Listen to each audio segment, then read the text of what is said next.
ESPN9 news और आपके साथ मैं हूं क्रांति सिंह। गुजरात में विधानसभा चुनाव का ऐलान किसी भी दिन हो सकता है। उससे पहले सी वोटर्स ने गुजरात में अपने ओपिनियन पोल को दिखाया है। गुजरात की सभी विधानसभा सीटों पर सर्वे किया गया। गुजरात विधानसभा चुनाव के लिए तमाम पार्टियों ने अपनी कमर कस ली है। गुजरात में पीएम मोदी, केंद्रीय गृह मंत्री अमित शाह से लेकर कई बड़े चेहरे लगातार दौरा कर रहे हैं। बीजेपी अपने पक्ष में माहौल बनाने की तैयारी में पूरी तरह से जुट चुकी है। गुजरात में कांग्रेस की कोशिश है कि कैसे बीजेपी से सत्ता छीनी जाए। इस बार गुजरात चुनाव को सीएम केजरीवाल की एंट्री ने रोचक बना दिया है। गुजरात में आप भी लगातार अपनी जमीन को मजबूत करने में जुटी हुई है, लेकिन क्या ये मजबूती सच में कामयाब होगी या नहीं, वो देखने वाली बात होगी। देखिए, आपको बता दें कि गुजरात में पहला ओपिनियन पोल सामने आ चुका है और उसमें क्या कुछ है वो अभी हम आपको थोड़ी देर में बताएंगे, लेकिन उससे पहले ये वीडियो देखिए। नमस्कार, मैं मोहम्मद आसिफ और आप देख रहे हैं ESPN9 न्यूज़। गुजरात चुनाव का अक्टूबर महीने में चुनाव का ऐलान हो जाएगा, तारीखों का ऐलान हो जाएगा। और इस बीच में जिस दहलीज पे मैं खड़ा हूँ, यहाँ के मुख्यमंत्री अरविंद केजरीवाल, मनीष सिसोदिया, राघव चड्ढा, तमाम लोग गुजरात में तहलका मचा रहे हैं। कह रहे हैं कि अब की बार सुपरा साफ कर देंगे, बीजेपी का सफाया कर देंगे। मोदी जी के गढ़ में घुसकर धमकी दे रहे हैं, चुनौती दे रहे हैं। उस चुनौती को समझने की कोशिश करेंगे जनताओं के बीच में कि ये क्या सोच रहे हैं, इनकी हकीकत क्या है और केजरीवाल क्या गुजरात में चमक पाएंगे कि नहीं। बहुत बहुत स्वागत है सर आप लोगों का। क्या नाम है आपका? राजेंद्र साहू। आप कैसे देख रहे हैं सर कि केजरीवाल जी गुजरात आते हैं, गुजरात में चुनाव होने वाले हैं, कह रहे हैं कि जैसा दिल्ली है, पंजाब है, वैसे ही गुजरात को बना देंगे। क्या लग रहा है? कुछ नहीं होने वाला। कुछ नहीं होने वाला। ये गुजरात केजरीवाल जी गलत कर रहे हैं। बिल्कुल गलत कह रहे हैं। वहाँ तो बस बीजेपी आनी है, आनी है, आनी है। लेकिन ये तो कह रहे हैं कि भाई हमने शिक्षा दे दिया, रोजगार दे दिया, बिजली फ्री कर दिया, लोग ऐसे ही मिले। अरे एक जेब से निकाल लिया, दूसरी जेब में डाल दिया, क्या कर दिया तुमने? इसको समझाइए, आप लोग तजुर्बेकार हैं, समझदार हैं। तो मैं तो बता रहा हूँ क्या हो रहा है सर, सच्चाई क्या है? दिल्ली में तरक्की हुआ है कि नहीं हुआ है? ये केजरीवाल जी गुजरात में जाकर तरक्की की बात करें, कैसे देख रहे हैं? अरे नहीं कर पाएंगे जी, गुजरात में नहीं आएंगे, बिल्कुल नहीं आएंगे। क्यों नहीं आएंगे? अरे क्या दिल्ली तो होगा। दिल्ली में क्या कर रहा हूँ ये बताओ। अरे दिल्ली में कह रहे वही शिक्षा दे दिए, शिक्षा बिजली फ्री कर दिए, रोड बनवा दिए, तमाम चीज बिजली फ्री दे रहे हैं। वो तो भाई साहब अभी देखो बरसात हुई है, आप जाकर अंडरपास भी देख लीजिए, जगह जगह देख लीजिए, सारे अंडरपास सारे भरे पड़े पानी से, सारे रोड खराब हुए पड़े। केजरीवाल मोदी जी को टक्कर दे पाएंगे गुजरात में? जिंदगी में कभी नहीं दे पाएंगे। जिंदगी में नहीं दे पाएंगे। अरे वो तो कह रहे हैं 10 सालों में दिल्ली जीत लिया, पंजाब जीत लिया, अब गुजरात भी जीत लिया। दिल्ली कहाँ से जीती है उनने? चोरों से जीती है, चोरों से जीती है उनने दिल्ली। कैसे? मतलब ईवीएम से कह रहे हैं? अरे वो चोटा एक नंबर चूतिया सीएम है। नहीं, सीएम की बात अलग चीज है। नहीं, ठीक है, सीएम बनने लायक नहीं, जनता ने चुना ना सर। यूपी में कितना जनता ने चुना कि नहीं चुना? दिल्ली की जनता हमारे यहाँ की पता है कैसी? 500 तो। आप कहाँ के? आप कहाँ के? हाँ तो चोर है, किस वजह से चोर है ये बताइए। और क्या चोर है भाई? चोर बोल रहा हूँ मैं तो। नहीं, केजरीवाल जी कह रहे हैं कि अमित शाह क्या नहीं कर रहे हैं कि मोदी जी। ये देखो ना हालत क्या हो रही है हमारा इसकी, ये देखो ना क्या हो रहा है, देखना तो रोड का हालत खराब है तो चोर कैसे? चोर है भाई, चोर है। बताइए, शराब में घोटाला, शराब के लिए चोर है, हर चीज का कौन देता है? यहाँ दंगे फसाद हुए भी उसका मुआवजा किसने दिया है? मेरी अपनी खुद की बाइक तोड़ के चले गए। ठीक है, तो यही बात कह रहा हूँ। मोदी जी ने क्या करा यूपी में? जिसने तोड़ा है घर से उठा के निकलवाया है। ये सीएम है, वो सीएम नहीं है कि बैठ गए आराम से झाड़ू लेके और टोपी लगाई, मुल्लो वाली आ गए, अस्सलाम वालेकुम, आधा कटवाए। नहीं, अब आप सवालों का जवाब दीजिए। अब ये कह रहे हैं जैसे योगी जी काम कर रहे हैं तो वैसे अरविंद केजरीवाल को करना चाहिए। करना चाहिए बिल्कुल। बिजली पानी फ्री होने से कुछ नहीं चल जाता है। वो तो काम काज बीजेपी के अंदर आता है ना, लॉ एंड ऑर्डर तो वो संभालेंगे ना। केजरीवाल जी तो यही कर रहे हैं। अच्छा वो इनके हाथ में है भी नहीं। नहीं उसका भी सत्यानाश कर देते ये। ऐसे भी सत्यानाश आप ही कह रहे हैं। वैसे तो कर ही रखा है इन्होंने। गुजरात में बिल्कुल बीजेपी आएगी दोबारा 101%, 1001%। कौन कह रहे थे केजरीवाल? हाय हाय बोलिए, क्यों कह रहे हैं? रीजन बताइए। देखिए, आप लोग बात रख रहे हैं, अच्छी बात है, लेकिन लॉजिकल बात रखिए। केजरीवाल जी क्या कर रहे हैं? दिल्ली में अच्छा कर रहे हैं, गुजरात में करेंगे कि नहीं? मैं आपको बताता हूँ, लॉजिकल बात की बात आप कर रहे हैं। एक बोतल के साथ एक बोतल फ्री, एक बोतल के साथ 2 बोतल फ्री, एक बोतल के 3 बोतल फ्री। ये प्रशासन कहाँ पे जा रहा है? देश कहाँ पे ले जाना चाहते हैं केजरीवाल जी? वही तो मैं जान रहा हूँ। सच कौन कह रहा है? बीजेपी केजरीवाल कौन? सर मैं आपसे कह रहा हूँ, ये शराब का ठेका किसने चालू किए? शराब के ठेके किसने चालू करे?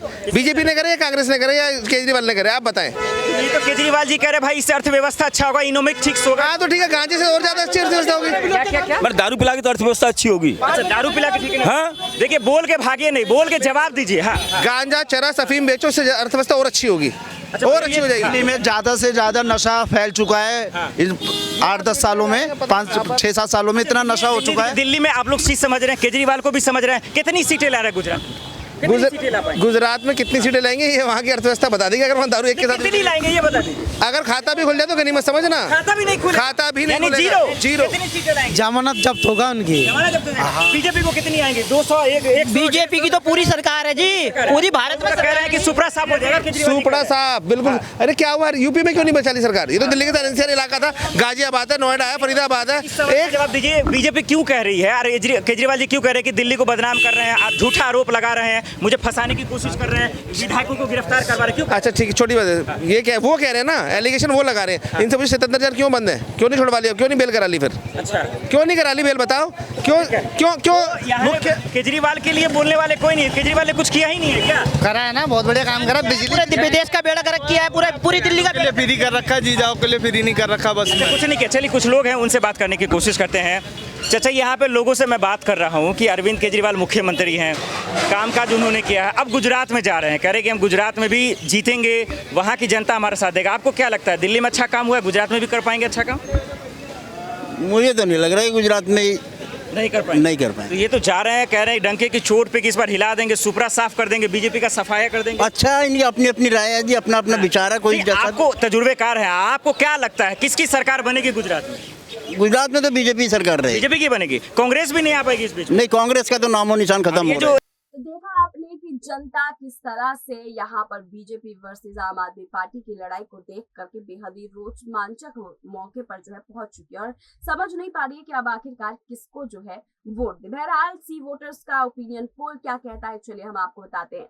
देखिए दरअसल गुजरात विधानसभा चुनाव के लिए सी वोटर के लोगों ने अपने सामने कई सवाल रखे और उसका जवाब जानना चाहिए आपको। आइए इस ओपिनियन पोल में जानते हैं कि गुजरात विधानसभा चुनाव में किसे कितनी सीट मिलेगी और क्या मुद्दा रहेगा। देखिए सबसे पहले गुजरात में सबसे बड़ा क्या मुद्दा रहेगा, इस पर बात करते हैं।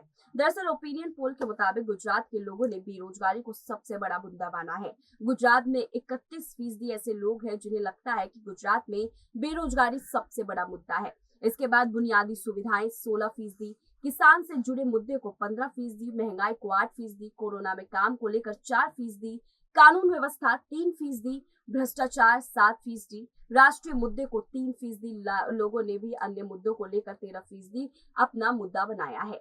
चलिए अब जान लेते हैं कि गुजरात सरकार का कामकाज कैसा रहा। देखिए दरअसल ओपिनियन पोल के अनुसार गुजरात में 42% लोग ऐसे हैं जो गुजरात सरकार के कामकाज से खुश है, बाकी सब 26% इसे औसत और 32% लोग कामकाज को खराब मानते हैं। तो इससे भी जाहिर है कि बीजेपी का प्रदर्शन कुछ इतना भी ज्यादा अच्छा नहीं रहा। चलिए अब जान लेते हैं गुजरात के मुख्यमंत्री का कामकाज जो है उन्हें कैसा लगा।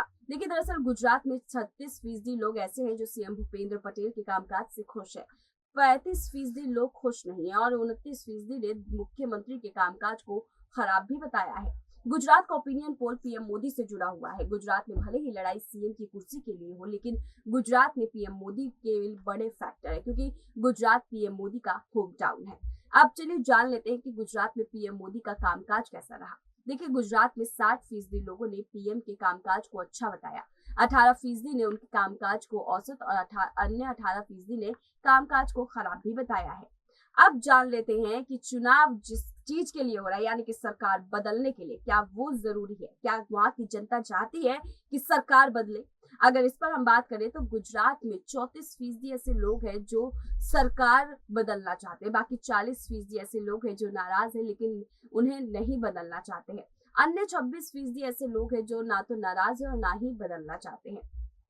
अब गुजरात में कौन जीतेगा, चलिए इस पर भी बात कर लेते हैं। ओपिनियन पोल के अनुसार गुजरात में एक बार फिर बीजेपी की सरकार बन सकती है। आंकड़ों के अनुसार गुजरात में 63% लोग मानते हैं कि गुजरात विधानसभा चुनाव में बीजेपी जीतेगी, 9% मानते हैं कि कांग्रेस जीतेगी, 19% का मानना है कि यहाँ पर आप जीतेगी। गुजरात में किसे कितनी सीट मिलेगी इसको लेकर के भी ओपिनियन पोल सामने आया है। आंकड़ों से समझिए कि गुजरात में बीजेपी, कांग्रेस और आम आदमी पार्टी और अन्य के खाते में कितनी सीटें आ सकती हैं। देखिए अगर हम उत्तर गुजरात में पार्टियों की वोट प्रतिशत की बात करें तो उत्तर गुजरात में कुल 32 विधानसभा सीटें हैं और ये गुजरात का सबसे छोटा रीजन है। उत्तर गुजरात में बीजेपी का वोट प्रतिशत 47% है, कांग्रेस का 33%, आपका 17% और अन्य वोट प्रतिशत 3% हो सकता है। इन आंकड़ों में बीजेपी बाजी मारती हुई नजर आ रही है और सिर्फ ये एक जगह का नहीं है। इसके अलावा अगर हम दक्षिण और यहाँ पश्चिम की भी बात कर ले तो यही आंकड़े जो है वहां के मुकाबले भी नजर आते हैं। तो देखिए यहाँ पर अगर हम पूरे रूप से बात करें कि अगर हम अंत में देखें पूरे रिपोर्ट को, तो जाहिर तौर पर अभी भी भले ही गुजरात की जनता जो है वो बीजेपी को कितना भी नकार क्यों न रही हो, लेकिन अंत में आकर के ऑप्शन के रूप में जो है उन्हें आम आदमी पार्टी या कांग्रेस नजर नहीं आती है। वो फिर भी यहाँ पर जो है बीजेपी को ही सपोर्ट करते हुए नजर आते हैं। ये रिकॉर्ड देखने के बाद और ये ओपिनियन पोल समझने के बाद आप लोग को क्या लगता है, क्या यहाँ पर बीजेपी ही इस बार जीतेगी और आम आदमी पार्टी जिस जीत के दावे कर रही है, पंजाब जैसी बड़ी जीत जो है वो गुजरात में बता रही है, क्या वो सच में साबित होता हुआ नजर आ रहा है? आप हमें कमेंट में बताना बिल्कुल भी ना भूलें और तमाम ऐसी अपडेट्स के लिए देखते रहिए SPN9 न्यूज़।